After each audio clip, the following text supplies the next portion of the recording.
Alright, hello and welcome back everybody. This is Ace. We're doing Maraudon. Not my most run dungeon. I don't have a lot of experience with this, but I'll try to get us through it. I forgot that until this point we haven't tried out the Druid range DPS, the Boomkin.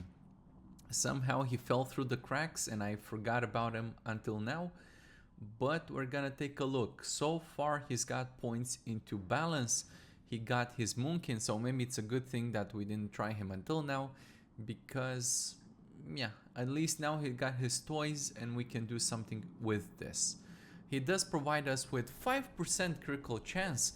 Isn't that 3% on vanilla? So I think maybe he's doing a little bit more now. What else are we doing? We are using a mage. The mage...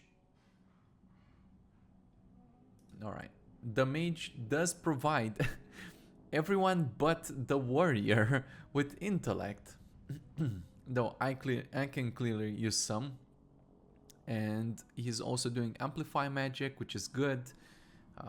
Unless you're hit by some extreme amount of magical damage, then the vast majority of times this is just straight up a buff, a healing buff, which is good.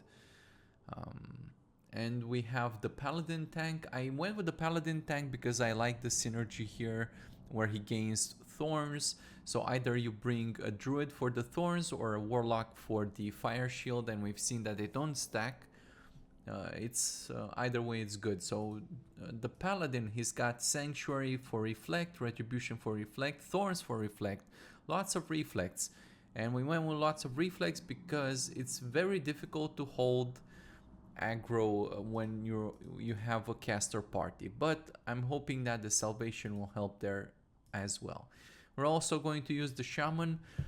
We're gonna see what the shaman is doing. If we look at the shaman talents, well, as you'd expect, he's got some restoration talents for healing, and apparently he even got the mana tide totem, and he's supposed to use this, I think, when him or maybe him, when he's below 50% mana, let's say.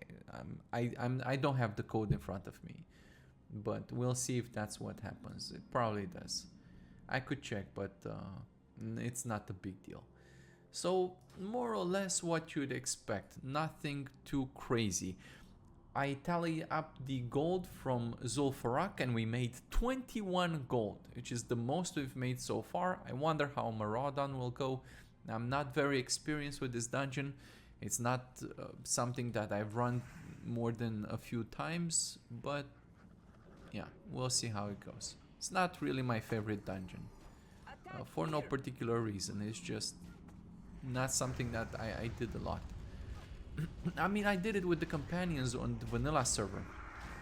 It's just that I don't know, with people maybe I ran it a few times, like a couple of times at most, so nothing too crazy. So if you see that I don't know where I'm going, what I'm doing, and I don't know the shortcuts, I guess we could just jump down there, couldn't we? And should we? No, let's run around and kill stuff, okay? You can do the skippies on your own. I mean, we do some skippies sometimes, but yeah.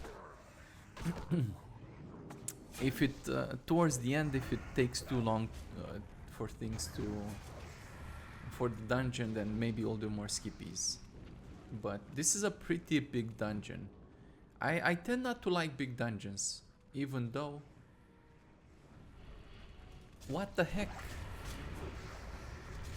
Come on, man, I was talking. How did they pull everything? How did that happen? Wow. I don't understand what's going on. Okay. Abort. Wow, we're definitely starting off on the wrong foot here. I got a bad feeling about that. At least we got cleanses, so that's fine. Let's get everybody here. Where did all of these guys come from? I was talking and I was trying to set up the thingy poops. So let's set debug on the Boomkin because we haven't really seen him in action.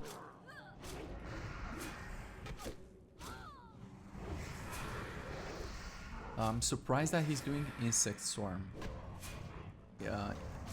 What is he doing? What the heck? I am confused. I'm confused. I don't even know. I take my eyes off them for a second and this is what they do.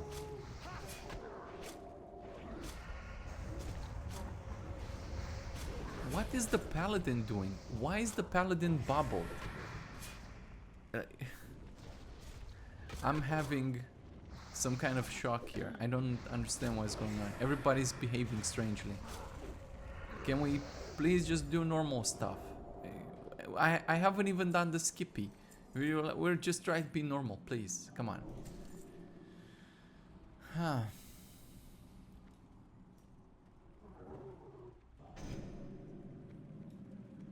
Alright, so right off the bat we can see that the Boomkin damage sucks, even though it should not suck straight up. I'm not sure what's going on with that one.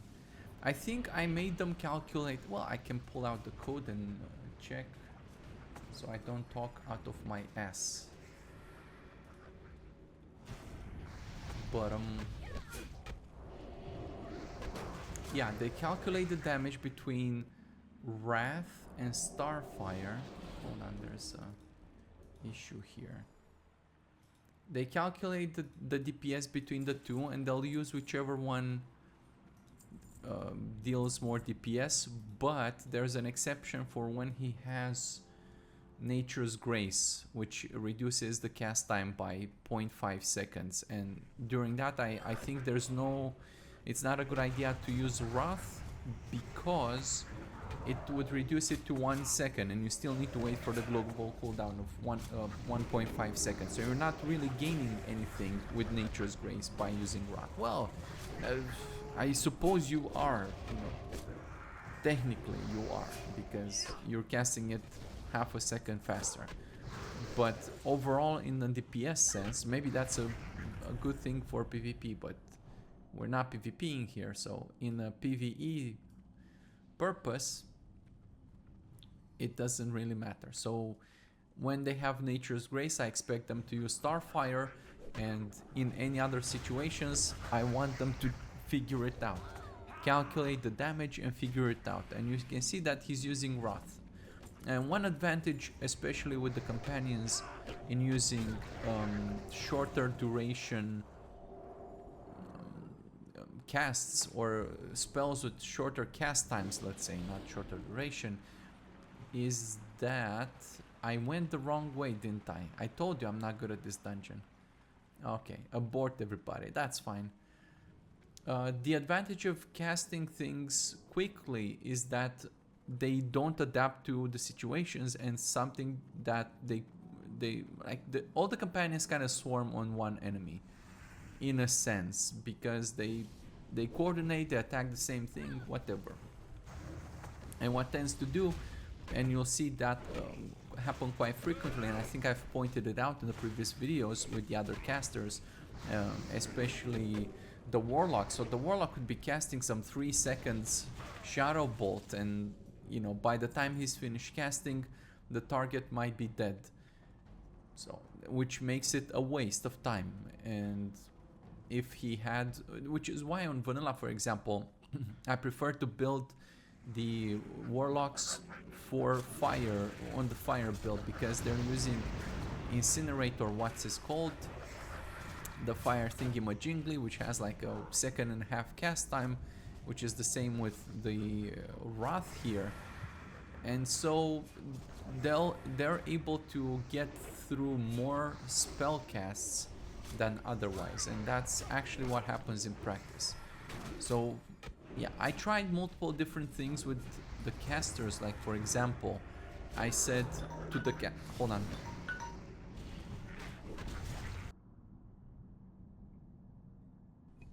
All right, I'm back. Sorry about that. I had to take a phone call.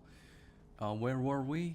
We were talking about the Boomkin, whose damage sucks apparently. Well, what he's trying to do, you see him, he's casting Insect Swarm.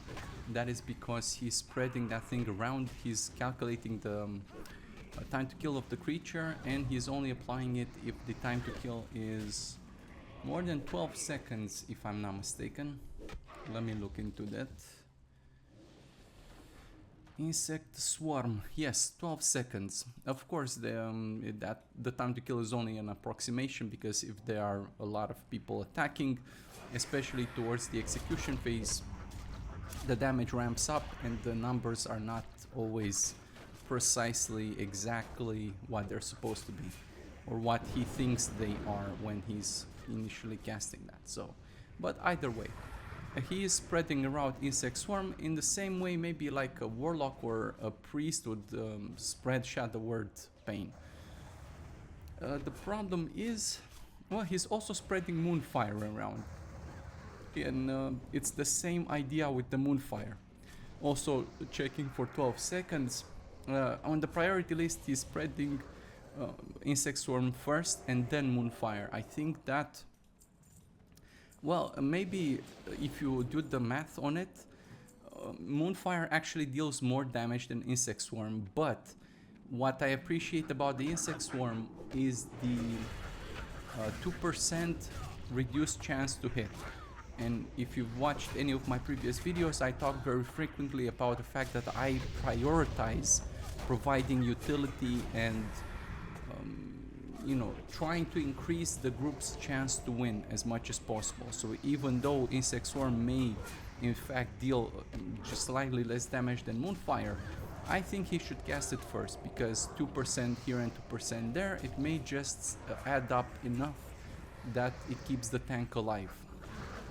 Right, and all the classes, if they all pitch in, you know, in small measures, it's not like 2% is a huge amount, but it's, you know, the warrior is doing his own thing. He's demoralizing Shout, he's doing Thunderclap, the druid is using Insect Swarm, and, you know, little by little, and a lot of the times it may just come down to 1 or 2 hits, or the priest may run out of mana, right? The less damage the tank does, the more mana the priest can conserve, and he may have it in a pinch when you need it more. So it's stuff like that that adds up. In reality, well, his damage is not fantastic anyway. So as you can see, yeah, he's quite below. He's below my comfort limit. Even he's not exactly 5%. It's more like 7 or 8%, which is a bit too much. But you see, every now and then he's doing some hurricanes, which do bring his numbers up a little bit more. But it's hard to compete, especially with the mage, which is why I brought the mage, because I wanted you to see the difference. And don't forget, he's also giving the mage 5% crit. And just like the warrior, it's very difficult to gauge the Moonkin's contribution, right? Because it's a 5% crit buff, it's a 2% hit chance debuff on the enemies. And he may potentially off heal. I'm not entirely sure. I need to look to see if did I say he can off heal or not? Or maybe he's just kind of waiting for, wait, I didn't even say at all to off heal? What's going on? Hold on. He's supposed to be doing some dispels, but only if he's out of form, which, you know, it's not gonna be out of form once he gets the form. Well, too frequently, I would say. But apparently I didn't give him healing logic. That's very surprising. Did I miss that, or did I forget to do it?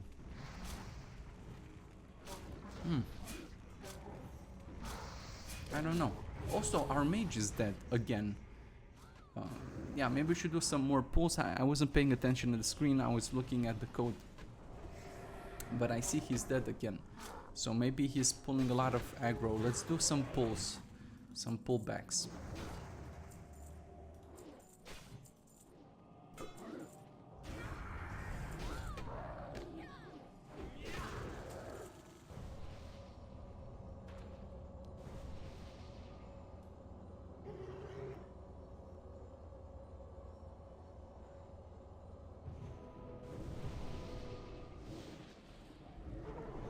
All right. It could be that eventually the damage gets to normalize a little bit. It sort of depends. Wait, do they even have Nature's Grace? I don't remember. Yes, yes they do. Cool. All right. Let's do some pulls. Let's just wait at least for one consecration to go down, and then we'll start everybody. Well, or we can just wait. That's also okay. It's 10 seconds is an appropriate amount of time to do pulls. So he's casting Hurricane. Hurricane has about a minute cooldown. That comes back very often. In fact, it may seem like it's a long cooldown. It's actually not a long cooldown. Yeah, you're probably gonna have that up every other pack or so. Or every 2 packs, something like that. So it's not too bad. And he's going to use Hurricane when there are at least 5 enemies grouped up together. And he's going to wait for them to group up together even. So he's checking to see how many attackers there are in the group. And he's... yes, that's correct. Yeah, he's waiting for 5 of them. And that's a good amount of enemies, right? And you can see the numbers go up. Every time he uses Hurricane, he catches up with the mage. So I am not entirely sure which way we're supposed to be going.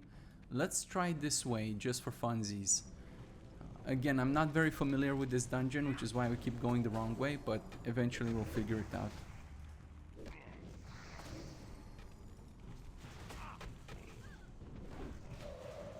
You see, in situations like these where there are only 3 enemies, the mage has a little bit of an advantage, because the mage, he can AoE at 3, he can even AoE at 2, as opposed to the boomkin.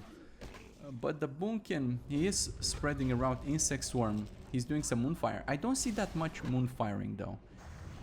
Well, it's not, let's say, too surprising, because he needs at least 12 time to kill, and it could be that by the time he's finished spreading around his poopy fire, most enemies are below 12 seconds time to kill, so that's why he's hesitating to do it. Which is fair, because they do die pretty quickly. These guys are not tanky. Is there some kind of boss, perhaps? Let's do a pullback. I noticed this mage is taking a lot of aggro. I don't really know what he's doing in specific. So you can see, you know, doing a pullback or any kind of pull is very beneficial, because if you've watched any of my previous videos, I've explained that the time to kill is only calculated 3 seconds after the target has already been in combat. The reason for that is if you do it any sooner than that, it will give out some erroneous numbers. It may be like, oh, time to kill is 2 seconds, or it just gives wrong numbers. So it's better to wait at least 3 seconds, and that happens quite frequently if you do a pull and you let the tank go in. Obviously the tank will have been fighting for a couple of seconds already, so when the boomkin gets unpaused, he immediately starts spreading around his thoughts. And the same goes for all the other classes as well, especially warlocks. But priests, shadow priests as well, they spread their powered death, not death, powered pain, whatever, the dot one. It's not power, it's shadow word pain. That one. Cool.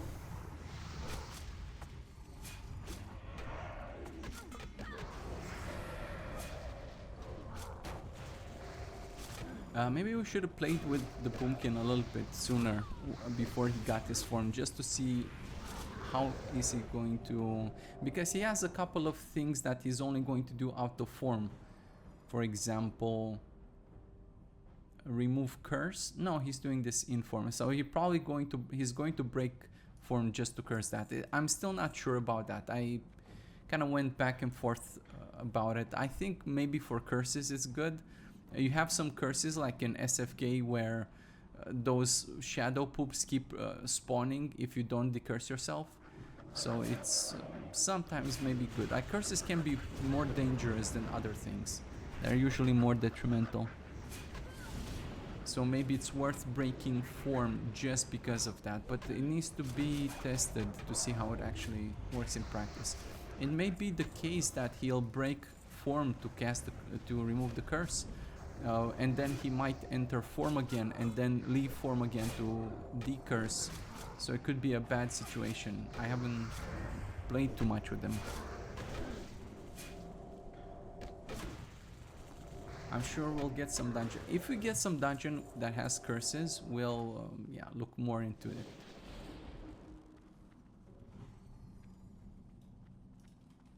Yeah, let's do a pull just to see how he handles dotting as soon as he comes out online back again. Yeah, just straight away, as soon as he got unpaused, he started dotting this guy. And he dotted that other guy with Moonfire because he wasn't taking a lot of damage, so his time to kill must have been pretty high. And you can see the dots have expired here. Kind of recasted that a little bit strangely, I would say.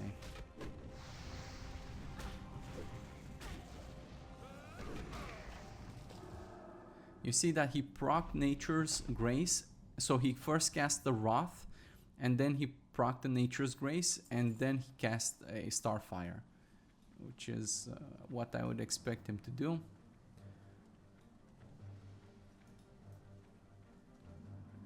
I don't really know what exactly is the advantage of having a Boomkin aside from the 5% crit. He always kind of seemed to be a little bit lackluster. If you think of the other classes, I mean, these other guys can do maybe a little bit more. I suppose maybe I don't know if this is the same in vanilla because I didn't play Boomkin quite that much, but I think unlike all the other forms of his, alright, so if you're talking about, I don't know, like tree form or the cat or the bear, whichever, one advantage that I have noticed on the Moonkin is that he is capable of casting more spells from inside the form than the other forms.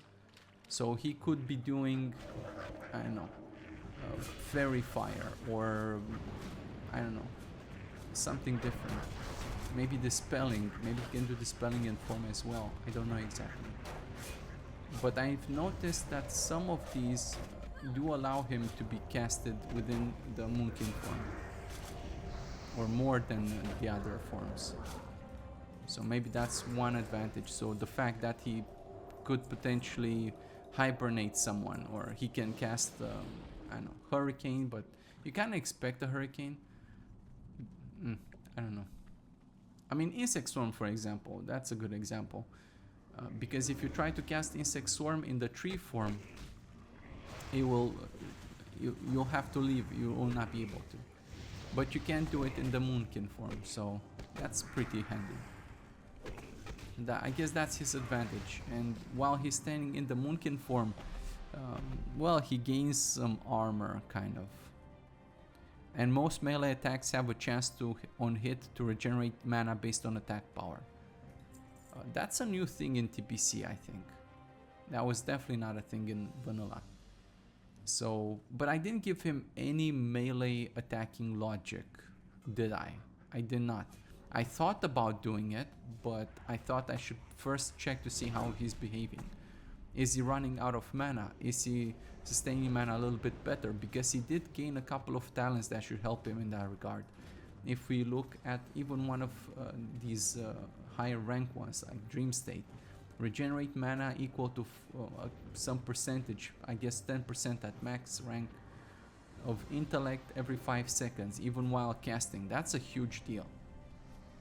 Yeah, so what, you know, if you have a priest and the priest is trying to stack spirit because he gains a bunch of bonuses from spirit, I think for the shaman and the druid, they went the other way, but with the intellect. So if you stack intellect on these guys, it's way better than it was before. Even though even in vanilla you kind of wanted to stack intellect. I didn't write any down ranking logic, because for example what I do in vanilla is that I tell them to cast, to down rank. There's this whole spreadsheet and whole theory crafting. There's even at least one video that I watched on this topic from a guy who went into it a little bit deeper, and well, it's not exactly too complicated. The idea is that you want to cast the lowest rank of Wrath or Starfire, but probably Wrath. That gives you the highest spell coefficient, because at some point, well, you start off and the spell coefficients at rank 1 it can be, I don't know, 0.5, and then at rank 2 is by maybe 0.6, and it keeps going up to a certain ceiling, let's say 0.75 at rank 3, and then it stays that way the whole entire time up to the max rank. So what you do is you cast that rank 3, which has the higher spell coefficient. It costs less mana to cast that spell rank, but because you have so much spell power, it's really just the spell power that's carrying the spell. So yes, you do overall slightly less damage, but in the grand scheme of things, it does well, the spell is more mana efficient, and if you were to calculate, say, the damage dealt divided by mana cost, you'll see that it's quite efficient to cast these lower rank spells. At least that's what I did in vanilla. In TPC I didn't bother because I saw all these new talents and I thought maybe this time it's enough. And it doesn't need to be too good either. It just has to be more serviceable, because it was quite horrendous in vanilla. But they gained those talents that I showed you, or that one talent that I showed you a few minutes ago, and the fact that now they regenerate mana when they attack with the melee attack. So those two things alone should be just enough better to, you know, justify maybe not down ranking so much and just going ham with the highest rank. And we'll see in practice. I mean, when we're fighting ads like this, he shouldn't have any kind of mana issues. In fact, yeah, I want him to do as much as possible. And you see, he's still, well, he's about 5% ish. He kind of fluctuates around that 5%, but he is within 5%, let's say. I think he does a little bit better, to be honest, when I do a pull, just because of the time to kill. The time to kill, they get some time to show up, and right off the bat he starts spreading dots, and those dots, you know, they accumulate a little bit, and it does seem to up his numbers. So what he likes actually is pullback, and he also likes packs of 5+. So he gets a chance to use his Hurricane more often. And you see he's not using it all that often. Yes, mainly just because these packs are not too big. No, I mean, the mage has advantages when it comes to AoE as well. It's not like the mage is gonna just stand there and think about it. But Hurricane is very strong. It may even be stronger than a Blizzard. I haven't looked into it, but that's kind of the impression that it gives me, or I think maybe that's what I want it to be. Oh yeah, okay, sorry. Yeah, I forgot that what happens is these sludges, I think if you kill them, they drop some green ooze on the ground. So the idea is that you need to move out of the poopy thing before they die, or after they die, or just before they die, so you don't get trapped in the poopy slimy thing. Yeah, or maybe they do it even faster than this. It's unclear. Yeah, it's part of the reason why this is not a fun dungeon for me. Just having to do this, and it's not immediately obvious either. It's kind of an obtuse thing.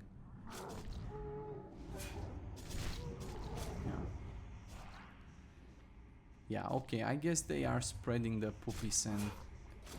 Hold on, let me see if I... Yeah, look at this. This is crazy. This is a crazy amount of damage. Wow. 1100 just by standing there for a couple of seconds. And it even stays with you. Now, this is pretty extreme. Yeah. I remember I had similar issues on vanilla. But I think on vanilla, I don't know why, it's just maybe it seems a little bit harder here, or maybe I don't remember it exactly. But yeah, on vanilla we had to do the same thing. You have to just burst these guys down and run back very, very fast and very hard and just try to out heal the thing. I don't know if it can be dispelled, maybe it can. We might need a priest or a shaman healer. We have a shaman healer. Hold on a second. Hold on a second. We do have a shaman healer. Let's whisper the shaman.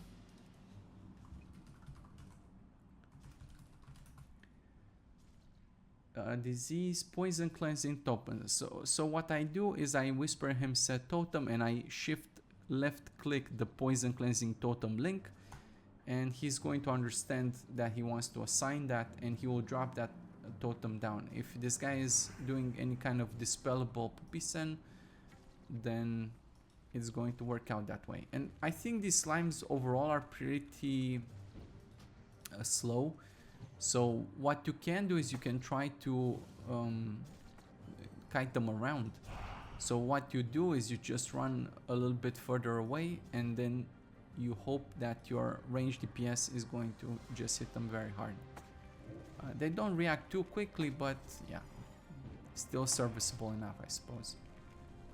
You can see the poison cleansing totem is on the ground, but it doesn't make too much of a difference. Like the damage is absolutely insane. So okay, I tested for you guys. Now you all know how you should not handle this. So I suppose what we'll do is just try to kite them. So I'm going to pull all my team back, and we're gonna go back in. Well, hold on. Yeah, maybe we came back too soon.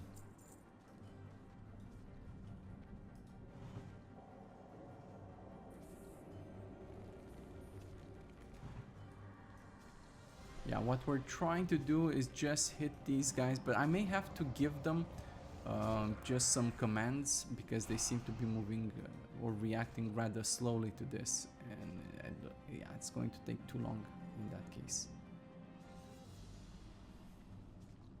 The problem is that I'll send the tank in, and the tank will not be very happy about that either. So just throw some dots and poops from a distance, and that should be just fine. Yeah, it's handled in the same way on vanilla.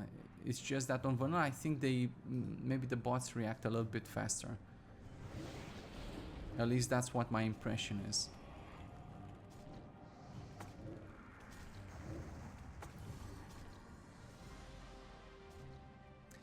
You know what? I need to implement the logic that I have on vanilla to attack on the go. So as I'm pulling them here with the pupisen, with the com toggle, on vanilla they would actually cast instant casting spells, including healing over time and also damage. So for example, for the Moonkin would be a perfect ideal situation for him to start using Moonfire and Insect Swarm in this scenario. Yeah, as he's moving away, and that way you can actually just kite the thing around. Like if you run around it in a circle, because it's pretty slow, then the Boonkin will eventually kill it just with the dots. Or if you have, say, a Warlock or some kind of Shadow Priest, whatever, even a normal Shadow Priest should do this. So those are things to keep in mind. But yeah, it's part of the reason why I don't like this dungeon. And there are a couple of more of them. I think I'll just GM kill them. I mean, you get the point. It's just that it's annoying and it takes a long time to do it. That's the problem.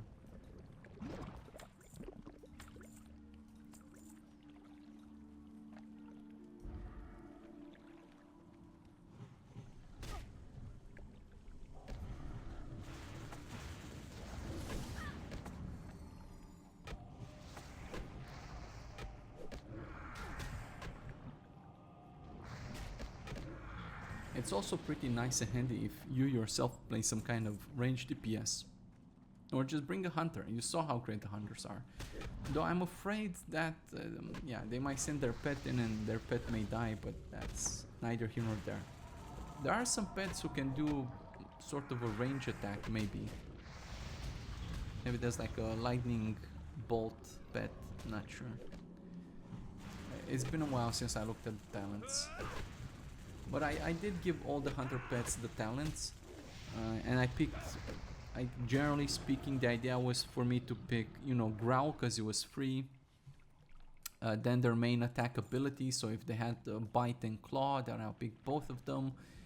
And then, yeah, Lightning Reflexes, I think one of those was, and then there was one for Avoidance, which caused them to take some reduced damage from AoE attacks and spells, and just generally more life and some armor splashed in there, kind of depending on what kind of pet they are. If they were a more tanky pet, because some pets have bonuses like multipliers to either armor or health, and something like a Scorpion has a pretty good armor multiplier but not necessarily the best health multiplier.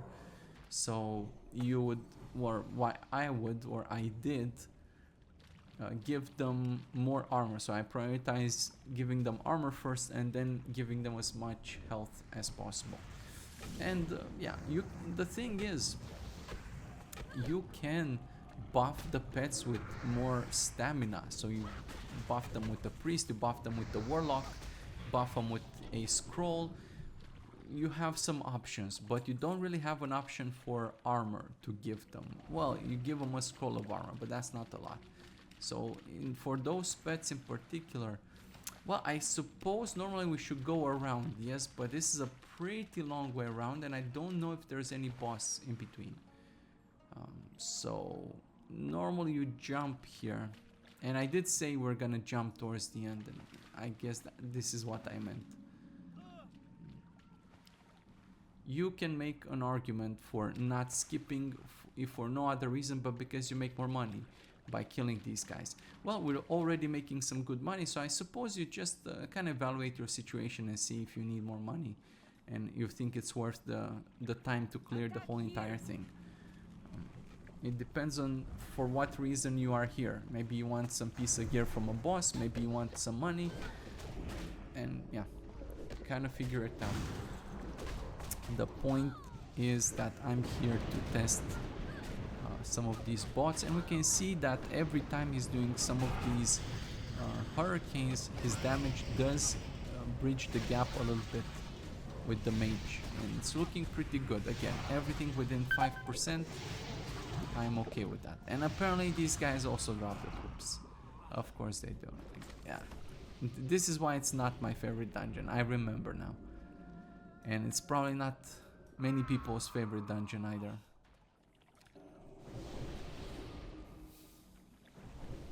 And we do have a ranged markup as well. It's not like we are very melee focused or anything like that. It's just that it's rather tedious to have to kite those poopy guys around. It's possible, you can see it can work, and once I implement the cast on the go thingy poopy machingly, they're gonna do an even better job, which is fine.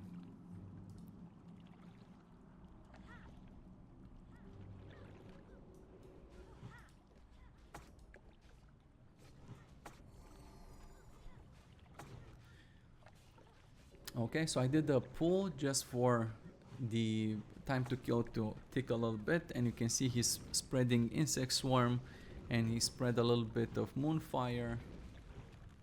Why is he casting so much insect swarm though? Is he missing? Really? If the enemy was immune, he would know and he would not cast it at all. So it may be that he's just missing with it. I don't think the boomkins have any kind of hit chance, do they? So it's a little bit up in the air. Some of the other classes do have some hit chance. So you saw the warlock, the priest has some hit chance, but not the boomkin. I don't think he's got any crit chance. So you know what? Maybe it's a good idea to take that into account, because the mage also has some hit chance. If we look at him, uh, well, he didn't pick it up, I think. Yeah, he didn't pick elemental precision. Maybe he should have. You can make that argument. And you saw that it's actually very useful, this, in practice. When we compared the warrior and the rogue or something like that, we saw the rogue was doing just a little bit better, for the simple reason that once we started fighting higher level enemies, he was the one landing the most hits. And even maybe if your hits are not that strong, it doesn't matter, because missing them is, you know, you're doing 0 when you're missing. So if you're more consistent with actually landing your blows, then overall your damage increases. And we argued at that time that that's his superpower. Something like a warrior, he brings utility in form of demoralizing shout and other things like thunderclap, all that jazz. But the rogue brings utility in form of damage. So when you invest into his precision, so he's a little bit more accurate and he can more successfully fight these higher level enemies, that's how he makes up for his lack, let's say, utility. Even though I wouldn't really say that the rogue is lacking utility, because we have seen him in practice. He can sap, he can blind at some point, a little bit later than when we tried out. But he does gouge rather frequently as well, and yeah, that's pretty useful overall. It's pretty damn good. And the cool part about it, yeah, that sap, if you get used to using it, it lasts for I think for like 40-45 seconds, which gives you a huge window of opportunity. And right, because you don't need to recast it all that often, like a fear, for example, which only lasts maybe 10 or less seconds. So there is value to be had there. I'm a little bit confused as to something is not right. I see him casting Insect Swarm as soon as we open up, and I've seen this quite a couple of times, and I'm wondering what the fuck. Why is that happening exactly? It's not clear to me.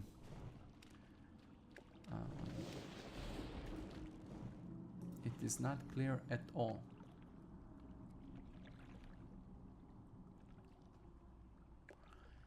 Well, I'm looking at the code, but I'll look at it while we are killing more stuff, so just to save a little bit of time, so you're not just watching me just watch the screen doing nothing.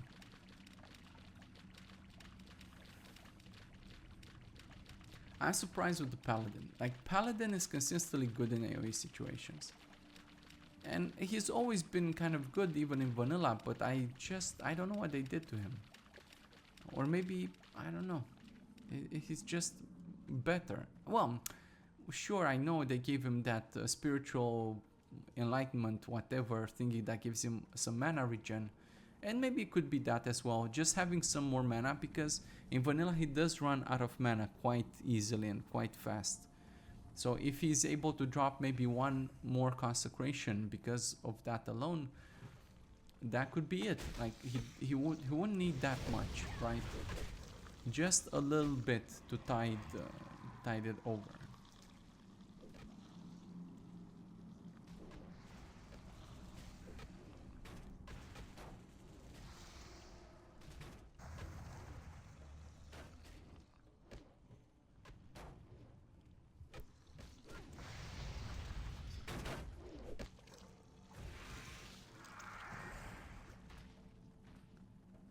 Okay, I don't know why he hibernated.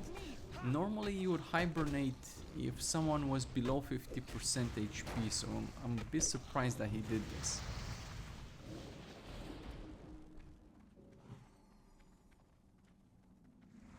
Maybe someone was below 50%? I don't know exactly. But yeah, more opportunities to Hurricane.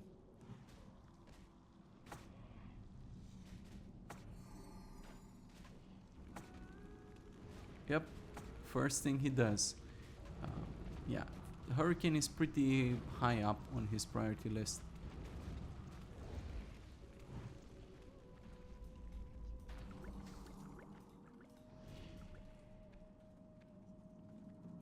Well, there are more snakes over there, but I don't think it's necessary to kill them. We can maybe even do some more skippies. I guess that goes all the way down, so we can potentially just skippy here.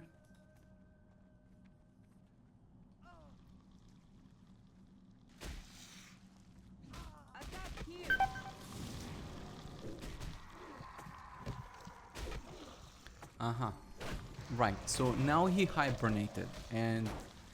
Oh, very cool. Did you see that? So the mage coned of cold, but he didn't damage this guy, right? So he does account for things like that. So he's trying to make sure nobody is in the radius. Of course, the mobs can move on their own and they keep patrol and whatever. And yeah, after the guy or the companion has finished casting, whatever happens afterwards, you know, if the mob moves around or, you know, something, then, you know, it is what it is. They will fail or they'll get hit by it. But otherwise, before casting it, they do look into it and they try to make sure that wherever they are casting is not breaking some CC or hitting some CC target or something like that. And it did work. It was nice. I appreciated seeing that.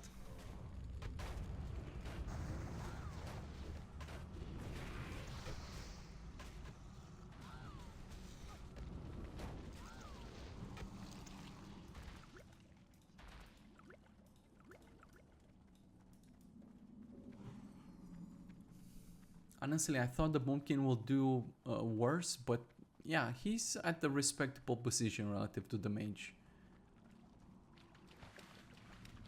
If you're playing a mage yourself, I think you would like to have the 5% extra crit. So you might, yeah, just be okay with the Bumpkin doing slightly less damage. It's hard to say how much that damage contributes, even though we've had plenty of fights that they have failed, where the boss was 10, 15, 20% of HP left.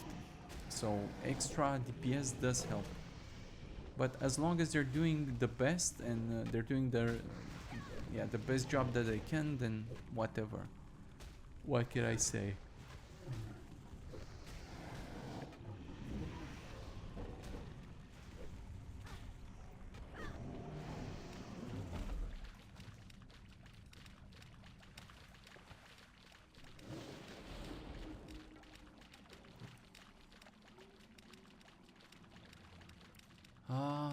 Yeah, I don't remember which way I have to go. It's always rather confusing. I'm trying to get to the princess Poopy, but I don't remember which way to go. It could have been behind those hydras going up there, or it could be around here, maybe, or not. Yeah, we probably have to go past the hydras, don't we? Yeah, and then we're kind of going up somehow.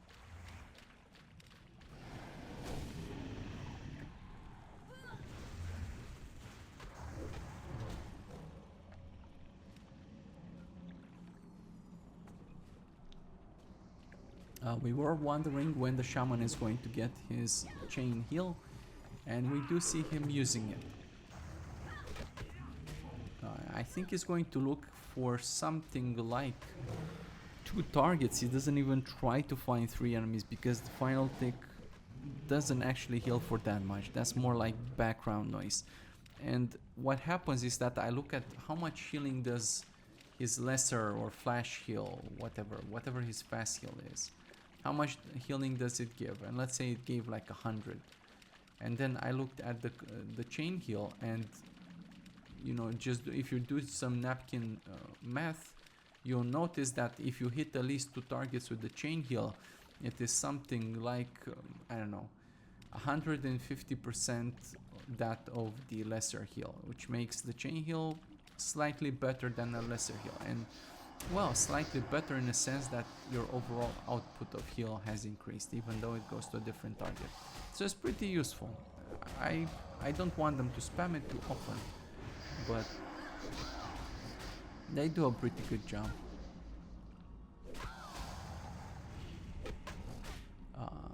Which begs the question as to why is he not healing at the moment.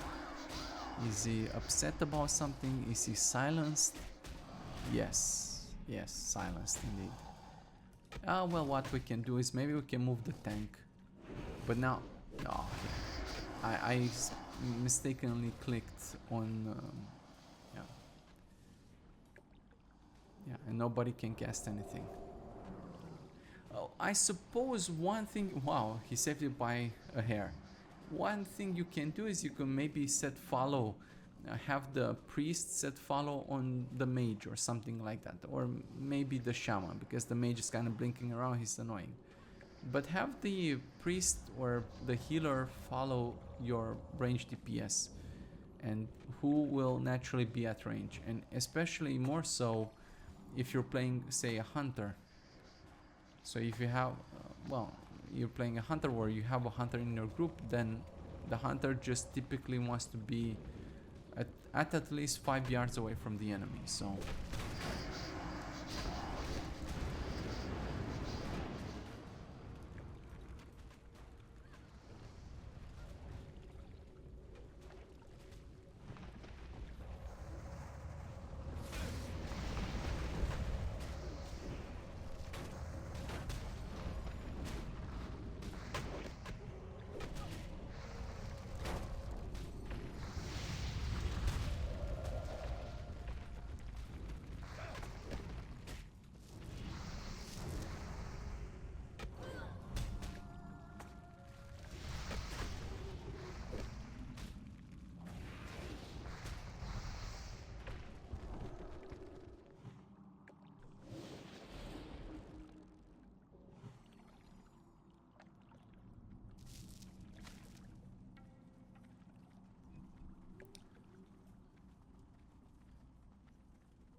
it's like a whole entire zoo here. There are different zones with different types of animals. Let's keep the priest, or it's not a priest, it's a shaman healer. Let's keep the healer. I just, whenever I think of healers, I just think of priests. I don't know, it's a classic thing. So let's move this guy a little bit backwards. Actually, let's move everybody a little bit backwards so they don't get silenced. I imagine it's some kind of short range silence AoE thing.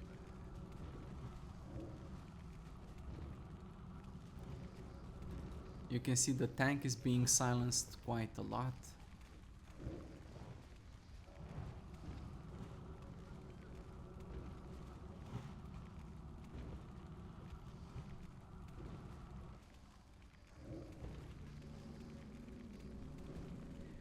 Maybe these silences shouldn't even stack, if you ask me. It should only be one silence. Like, how many times can you be silenced, right? If you already have a silencing effect, can you be silenced twice? In which way? Like, yeah, it's not ideal. So yeah, the core definitely needs some work, in my opinion. But yeah, we'll get there. Definitely not my priority at the moment. Right now, I'm just trying to look at the logic and try to fix this one.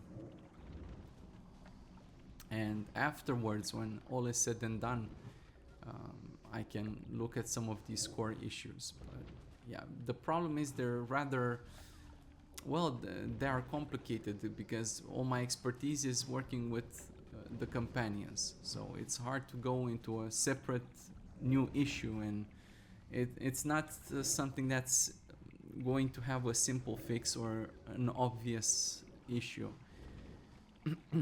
The whole casting systems and spells and everything are rather, yeah, they're complex, so they require time to read the code and understand the code and understand what the problem is and have some examples of how things should work correctly.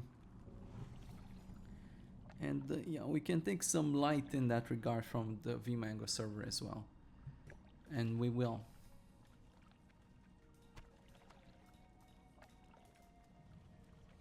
when the time comes.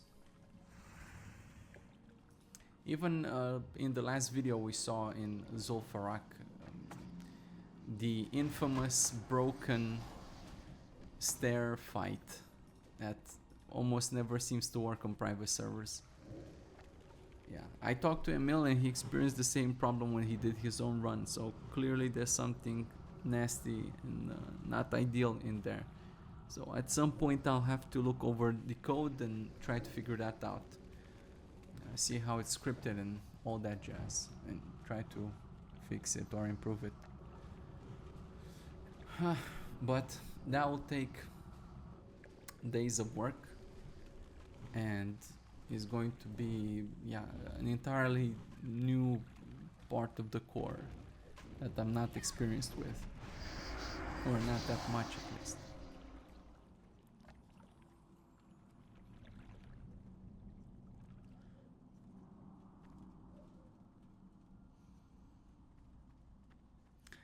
Are we going the right way? Yes, we're reaching the giants. Giants, I remember they're good. Giants are good news. They're probably getting close to the princess. Aren't we also supposed to find some kind of sharks? I remember there were sharks involved.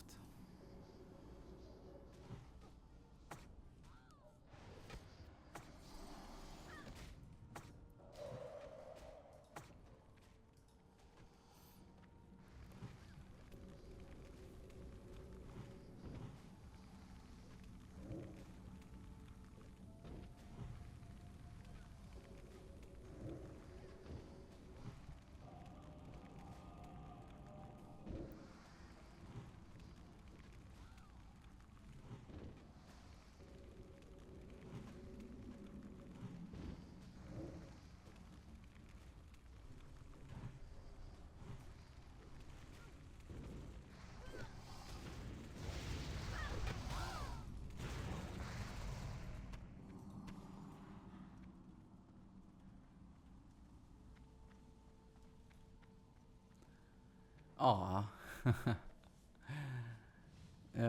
Daddy Rock taking a stroll with baby rocks. You almost don't want to kill them.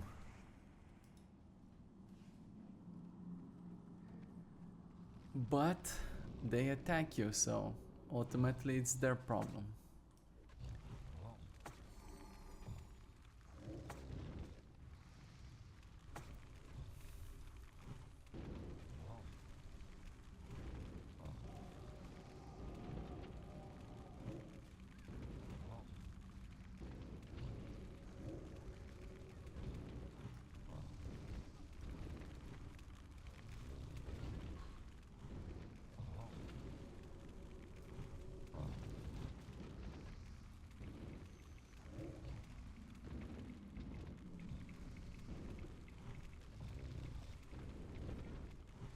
Yeah, as we're going towards the end, enemies are higher level. These guys remind me of some of these guards we fought that were super tanky in SFK.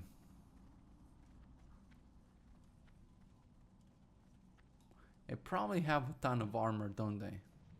On top of having a lot of life, and on top of us missing quite a few spells. It's a bad combination.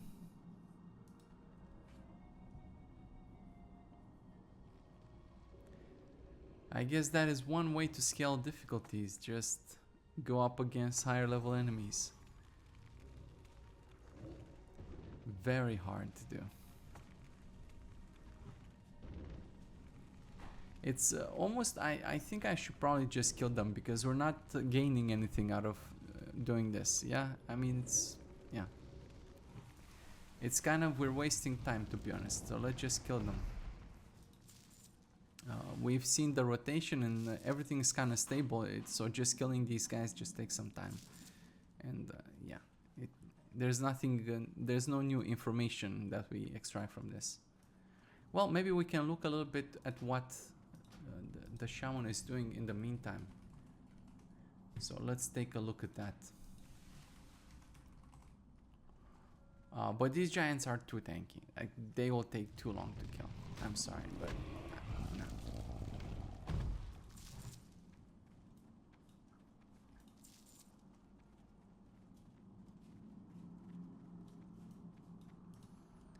Okay, well, we can fight the boss giant. This is what we can do.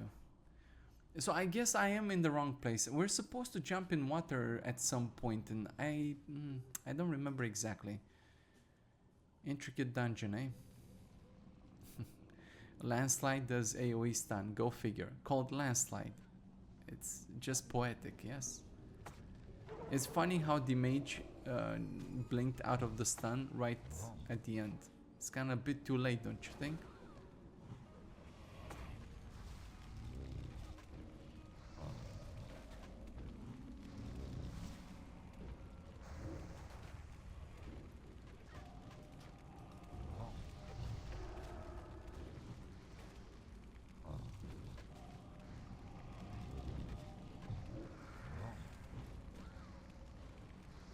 Okay, so we can see the shaman. He's doing chain heals whenever he gets an opportunity. I think he's waiting for targets to be at least 75% missing HP, and then like some secondary, he checks to see where his chain heal will bounce off to, and he checks to see if the secondary target it would bounce off to is missing at least I don't know, 90% or something. So the first one he should be missing 70% or more or something like that, and then the second one yeah, like 90% or more, and then he would use chain heal. But I think for single target, when someone's very injured, like a lot, like below 50%, then he just does single target instead of AoE, maybe. I think that's how it works. Because ultimately that chain heal, well, it's not that strong, it's not that powerful. It's a little bit more efficient than the fast heal, but nothing to write home about. Ultimately, it's still the big healing wave that makes the most or does the most healing. Alright, well, do we have to backtrack here? How do we get to the princess? We're not even in the shark zone, are we? Did we take a bad turn somewhere?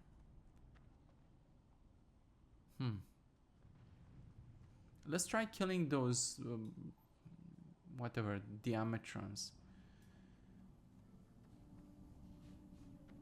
Yeah, I think that may be it.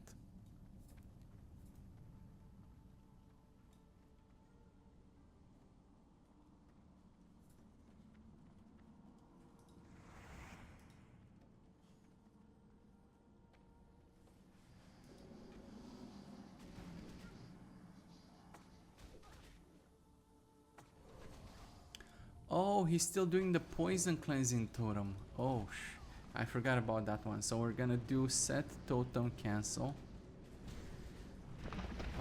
Wow.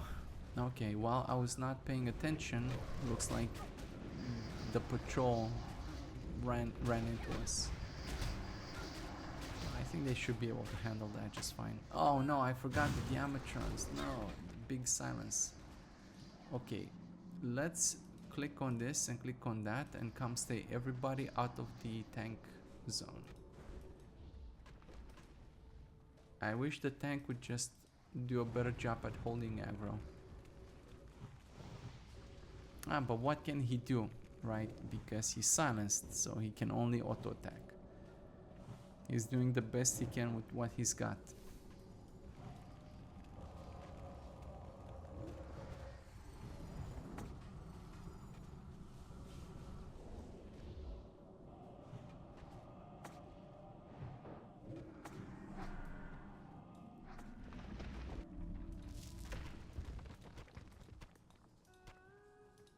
Cool.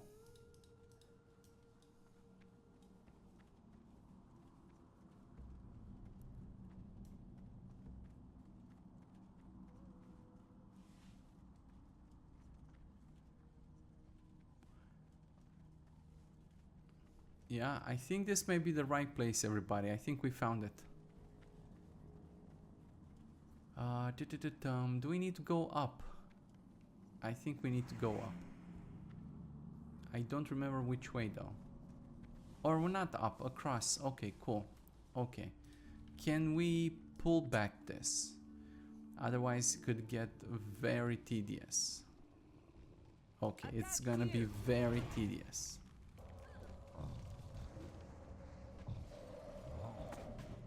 Yeah, look how slowly these guys die.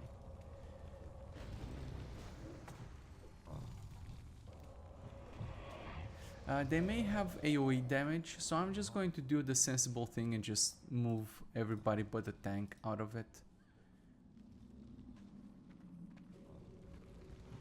Yeah.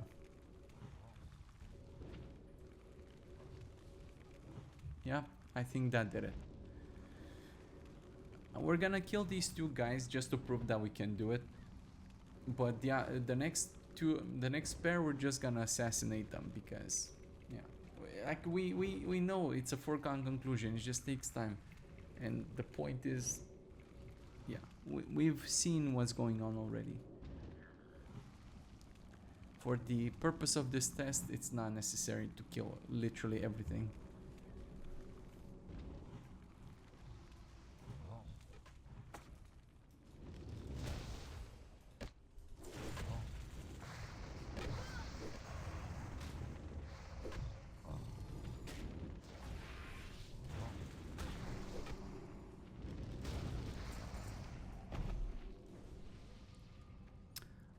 Overall, I would say the Bunkin is decent. Could be better, like a little bit better, but I honestly don't know what else to give him. Oh, by the way, you see that the Shaman Healer has Earth Shock to assassinate somebody. So that's a thing that happens. I don't know if it's maybe the best thing or not, but it is a thing that happens. I think it's rather low priority too, so it's not like he's not gonna heal someone and do this instead. This is kind of at the bottom of his logic, or towards the bottom, or at least not at the very top where all the important heals and things are happening, like totem management and things like that. There you go. And this, at least I guess we found your mama. Look at her, she's beautiful. Even though you could say that she let herself go a little bit. I'm not sure why the Boomkin is going forward a little bit. What did he do? I didn't see what he did. Let's set the bug on back on the Boomkin because he's doing interesting things.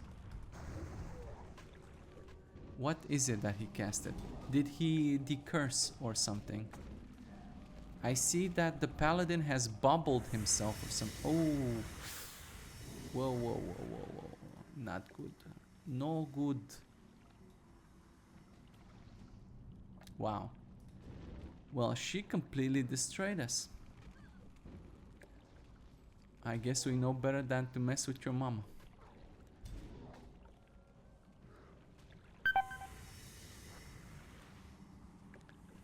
Yeah, this looks like a big wipe. Okay, abort. Let's see what was the druid doing, because I saw him leave form at least a couple of times. Was he dispelling something? I think he would leave form for rebirth, and we've seen the rebirth going out some minutes ago. And he would also leave form for innervate. But those are pretty big circumstances, right? And you can use the command to set innervate on somebody else. But they have some logic on who to set innervate to. It's usually just real people, so he prioritizes it, giving it to actual human beings, because I think it's just more fun for you, and yeah, the boss don't really care, and also puts more pressure on you to do well. And I think I don't remember what they're sorting for.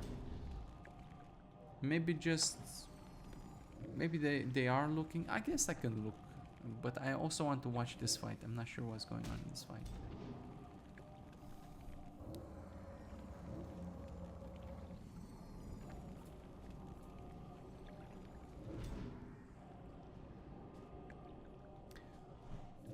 Okay, yeah, this guy has blinked. I don't want that. Definitely let's stay out of that whatever AoE situation. Maybe the tank should stay out of it as well. I'm not entirely sure about that.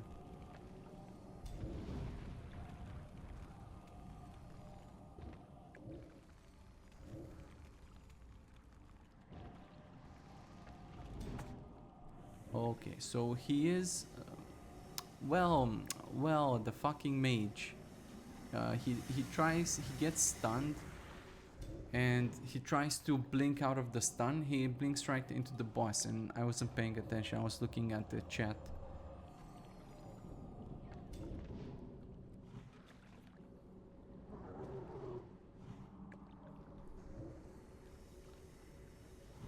He tried to go into bear form, and he failed.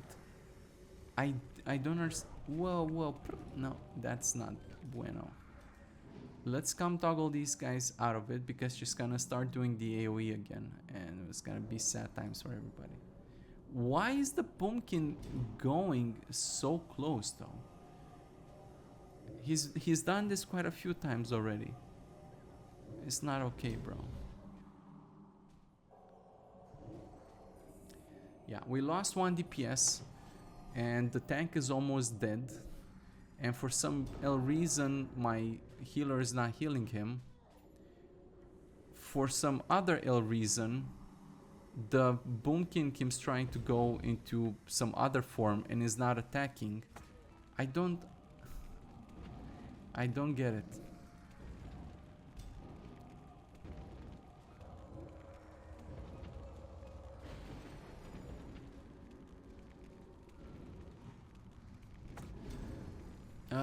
Yeah.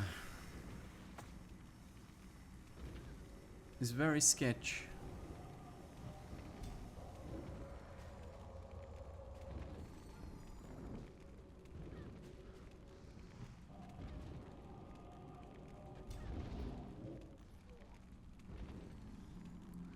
I should definitely look into the Boomkin. Oh, I guess he's out of mana, everybody. That's what happened.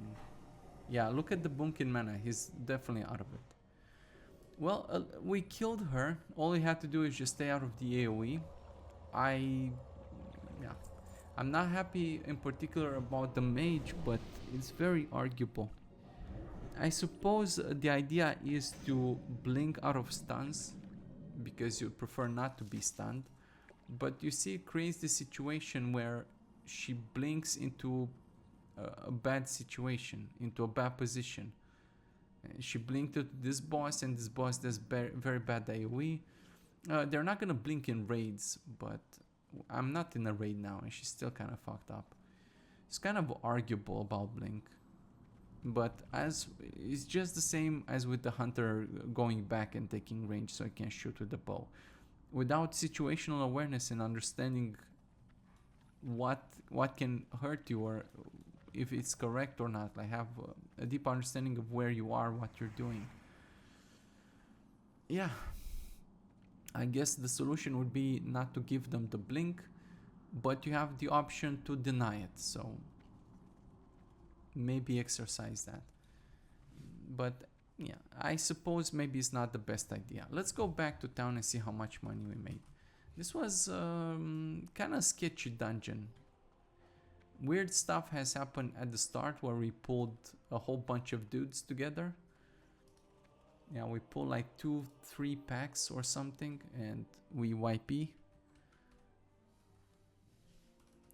We wiped quite a lot. We wiped at the oozes, we wiped, I don't know, we wiped a bunch of time. It wasn't too clean. Step on up.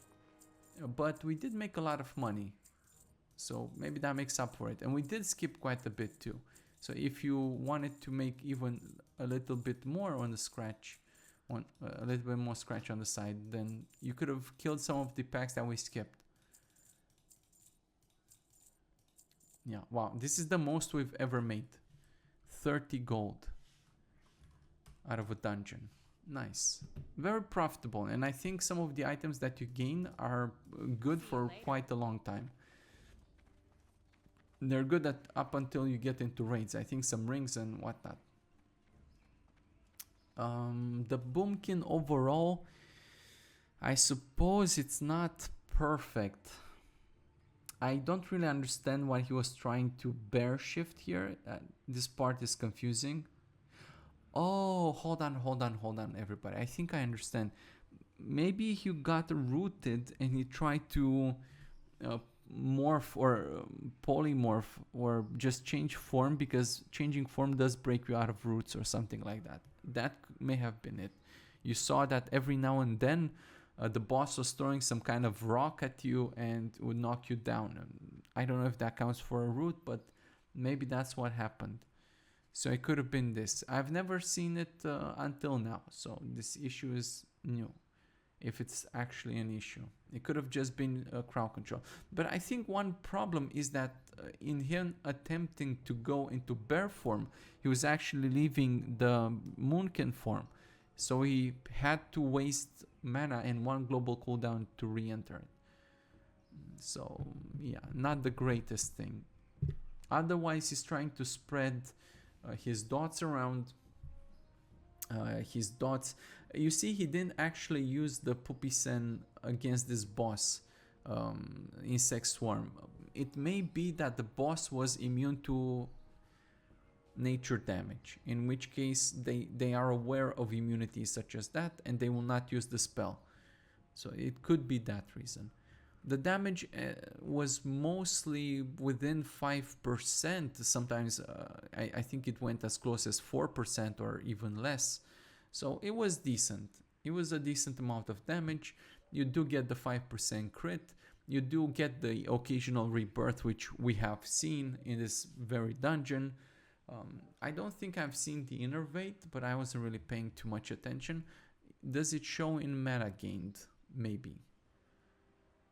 It may or may not show if he has used it. But I do see the mana tide totem, so I'm happy about that one. So apparently the shaman is doing a good job as well. We'll play with the druid again in the future. We'll see if something changes for him. Right now I would say he's above average. It's not terrible, it's not great.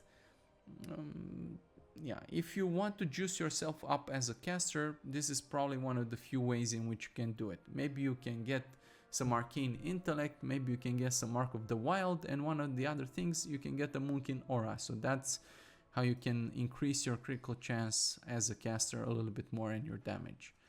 So if you're into that sort of thing, you know what to do. Alright, see you in the next video.